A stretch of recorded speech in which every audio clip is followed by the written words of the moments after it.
Let's talk about working from home, remote working. It's all the rage today. Shopify, now Facebook, Twitter, Coinbase, even parts of Google, they're all talking about their employees with the next couple of years. Majority of them will be working from home. So what I want to be talking about is the pros and cons about this, because on the one hand, there's a lot of benefits from remote work. But on the other hand, there's a lot of negatives from remote work. And there's a lot of variables. It's not a simple black or white answer. But for the most part, there's a couple of things in play over here. So let's kind of map it out here. COVID hit 2 months ago. Everybody went into lockdown, quickly scrambling to figure out this remote thing. And some companies quickly realized, wait a second, we don't have to spend X amount of money on rent. We can save literally millions of dollars on a monthly go by getting people to work remote. Now, interesting thing over here. Right away, initially, I think it's over here. Let me see. I don't know if you put it over here, but initially with Mark Zuckerberg said, okay, we're going remote for the next couple of years. We're going to figure this out. However, the remote workers, depending on your geolocation, will have a pay cut. So it will be dependent on your location. If you are in San Francisco, that's your pay. If you're in New York, that's your pay. If you're in Idaho, that's your pay. A lot of people were having an initial pushback, but at the end of the day, this is what the market is. No matter where you go, the whole point of remote work, there's arbitrage opportunity. This is why you see massive amounts of developers in India and Eastern Europe. You're not going to pay them the same fucking rates as you're paying people in San Francisco. And people are up in arms. Well, blah, what can I do? Well, welcome to the global market workforce. If you don't like it, other people will come in and compete for your position. So let's talk about the benefits of working from home. Number one, the number one benefit is commute at the end of the day. You don't have to dredge your way through an hour fucking commute one way, an hour commute the other way. And so pretty much 2.5 hour-ish of your day is gone just commuting. However, a lot of people like that. You can say, I personally like walking an hour a day both ways as my time my time for myself to listen to audiobooks or podcasts. But that's a big thing for people is the remote, the commute is decreased. Number two, what is beneficial for remote work is depending on the human being that you are. And this is a big one. Really, a lot of people, at least in my experience with the companies that I have, and the companies that I've advised, is there is a certain person that can work remote, and that's a minority. And there are the majority people who can't. Most people aren't self-starters. Most people need management. Most people need a certain structure in their day. And remote is difficult because there's no delineation between the office and home. Now, it's going to be interesting with the remote work because I have a couple of questions. What happens with kids? What happens with the dynamic within the household for people that don't have a so-called office? Do companies then subsidize since they're saving money on rent? Do they give an allocated budget to remote workers? Like, hey, here's an extra $500 a month so you can allocate towards your office. Because at the office, you have your dedicated desk. That is yours. You have your own workstation, and that's where you get work done. At home, it's very different. Even myself, I've been remote work for I can't remember, man. All the companies that have remote work. But even at my home, I don't work 24/7. Before COVID, I still have a hot desk. I go to co-working stations. I need the delineation between my home and my work. I find it very difficult to do my most productive work at my home. Keyword, it's my fucking home. It's where I relax, where I like to recover. It's not where I like to do work. Specifically, like, I'm lucky. I don't have a huge family yet, but people that have 3 kids, 4 kids, a husband, and now the husband and the wife has to do work there, and the kids, this dynamics change. Mind you, like I said, there's people that can definitely pull this off, but it's going to be interesting to see how companies look at this going down in the future and how people look at this. So let's look at this. Positivity, you reduce the time it takes to get to work and you save yourself headache.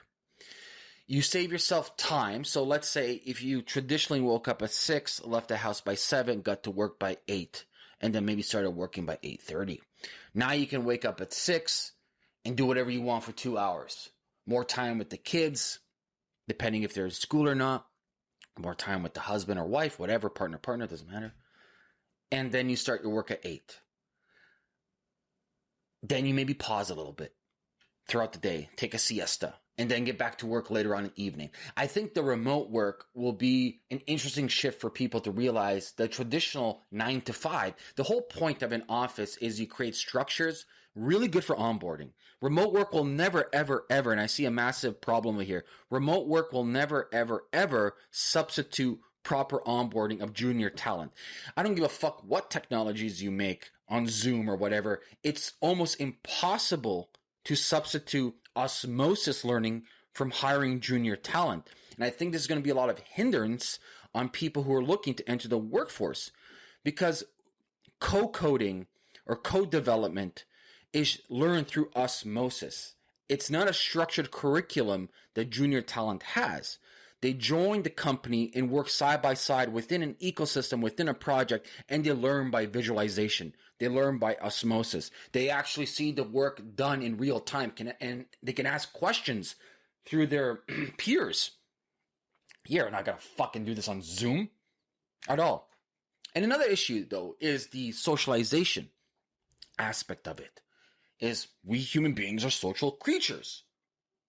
And so now we're eliminating 50, 60% of the workforce. And I don't have a clear-cut answer. But the closest answer that I can come up with is this. I think we're going to have a lot of companies realize that the remote work isn't that all cracked out to be, because I'll tell you why. If you start your company in the remote work culture, that is your nucleus from day one, that's a complete different story than if you had a company of 5,000 employees and you want to pivot overnight. Very different. Because the psychology of people who understand remote work, who've done remote work, is very different than people who've never done it before and then are forced to switch or who want to switch. Very different psychology of these individuals. Number two, I think a lot of companies will also see long-term, 2 years to 5 years out, that certain productivity within the sector of their company, not the company as a whole, but the verticals in the company will suffer.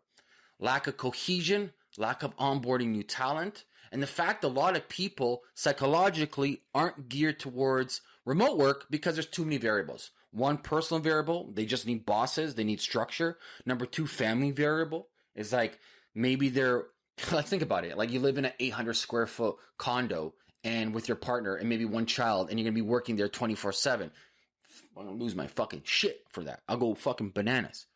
And so where we're going to head out to is, I believe, is companies see the writing on the wall. They look at fiscal policies. They're going to be like, okay, I'm going to save millions of dollars a month on rent.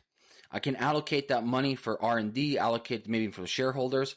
Number two, they also see opportunity now to do arbitrage more instead of geo-arbitrage. What I mean by geo, I mean outside your country, outside the United States or Canada, like they do it right now. Like the amount I can get amazing in my dev teams in Ukraine, my freelancers for graphic designs in Romania.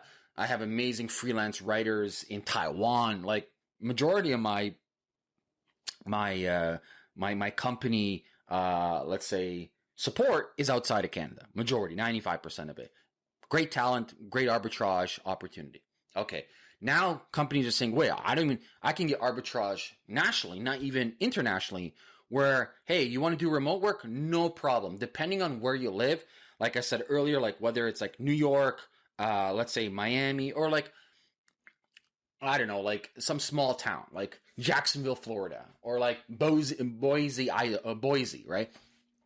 You will get paid based on your geographical location. So you can't say that, well, I'm from Boise and I demand a dev salary of $250,000 because that's what they pay in San Francisco. No, we will pay you what the Boise rate is. But in return, you can work for us. You don't have to come in. And same thing in like San Francisco. I think we're going to see a lot of exodus, though, people from San Francisco that are willing to do the pay cut.